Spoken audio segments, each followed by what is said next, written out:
പതുക്കെ പതുക്കെ നിൽക്കട്ടെ, ഞാൻ നടക്കട്ടെ. ബലം കൊടുക്കണ്ട, പതുക്കെ പോയാൽ മതി. നല്ല വേദന ഉണ്ടല്ലോ മോള്. നല്ല വേദനയുണ്ട്. ചുമക്കുമ്പോഴും തുമ്മുമ്പോഴും അല്ലേ എന്റെ പൊന്നോ, സഹിക്കാൻ പറ്റൂല വേദന. കിടക്കാനും പറ്റുന്നില്ല. വേദന കൊണ്ടില്ലേ ഉറങ്ങാൻ പോലും പറ്റണില്ല. ഇവിടെ എന്ത് വേദന എന്നാണ് പറയണത്? സിസേറിയന് വേദനയൊന്നുമില്ല. നീയേ മണ്ടനായതുകൊണ്ടാണ് ഇങ്ങനെ വിശ്വസിക്കണത്. ശരിക്കേ വേദന എന്തെന്ന് പറയണെങ്കിലേ പ്രസവിക്കണം, നൊന്ത് പ്രസവിക്കണം. ഇതെന്തുന്നാ സിസേറിയന് എന്ത് വേദന ഉള്ളത് അറിയോ? ചൂളിന് ഒരു കൊച്ചിനെ കിട്ടി, അത് തന്നെ.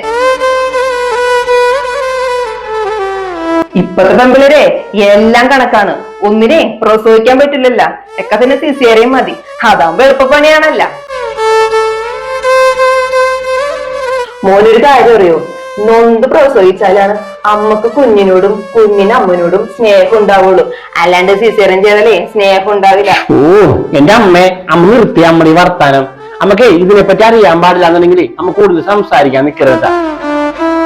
മാളുവിന്റെ ഡെലിവറി കഴിഞ്ഞെന്ന് വല്യമ്മമാരെ എല്ലാവരും വിളിച്ചു പറഞ്ഞപ്പോ അവര് എടുത്തൊഴുക്കി ചോദിച്ചതാണ് പ്രസവമാണെന്ന്. അല്ല സിസേറിയനാന്ന് പറഞ്ഞപ്പോ ചുളുവിലൊരു കൊച്ചിനെ കിട്ടിയെന്ന്. എന്തായിട്ടാണ് ഈ പറയുന്ന ചുളുവിലൊരു കൊച്ചിനെ കിട്ടിയെന്ന്?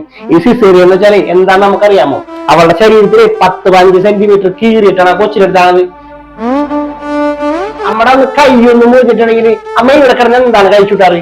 എന്തിന് ആശുപത്രിയിൽ ഇഞ്ചക്ഷൻ എടുക്കാൻ പോയപ്പോ അവിടെ കിടന്ന് എന്താണ് അമ്മ കഴിച്ചുട്ടത്? അത് വെച്ച് നോക്കുമ്പോ ഈ 15 സെന്റിമീറ്റർ കീറണം വെച്ചാൽ നിസ്സാര സംഭവം എന്നാണ് നമ്മുടെ വിചാരം. പിന്നെ ഞങ്ങൾക്കും ആഗ്രഹം ഉണ്ടായിരുന്നു പ്രസവിച്ചതിനെ കുഞ്ഞിനെ കിട്ടണമെന്ന്. പക്ഷെ എന്ത് ചെയ്യാനാണ്? ആ സമയത്ത് കൊച്ചിനെ തളനം രക്ഷിക്കാനായിട്ട് സിസേറിയൻ വേണമെന്ന് പറഞ്ഞു കഴിഞ്ഞാൽ പിന്നെ പറ്റൂലെന്ന് പറയണോ? ഡോക്ടർ പറഞ്ഞിട്ടാണ് അവളൊന്നും സമ്മതിച്ചത്. അവൾക്ക് ആഗ്രഹം ഉണ്ടായിരുന്നു. അമ്മക്കും കുഞ്ഞിനൊരു കുഴപ്പമില്ലാണ്ടേ നമുക്ക് തിരിച്ചു തന്നേനെ ദൈവത്തിനോട് നന്ദി പറയണതിന് പകരം അമ്മ ഇങ്ങനെയൊക്കെ പറയണത് ശരിയാണ് അമ്മേ? നീ അമ്മ പറയണ കേട്ട് സങ്കടപ്പെടാണെന്ന് നിൽക്കണ്ടട്ടാ. അമ്മക്കൊക്കെ ഇതിനെ കുറിച്ച് അറിഞ്ഞുകൂടാണ്ടാണ്. നിനക്ക് എന്ത് ബുദ്ധിമുട്ടുണ്ടെങ്കിലും നിനക്ക് എന്നോട് പറയാം, ഞാനുണ്ട് കൂടെ. അതുപോലെ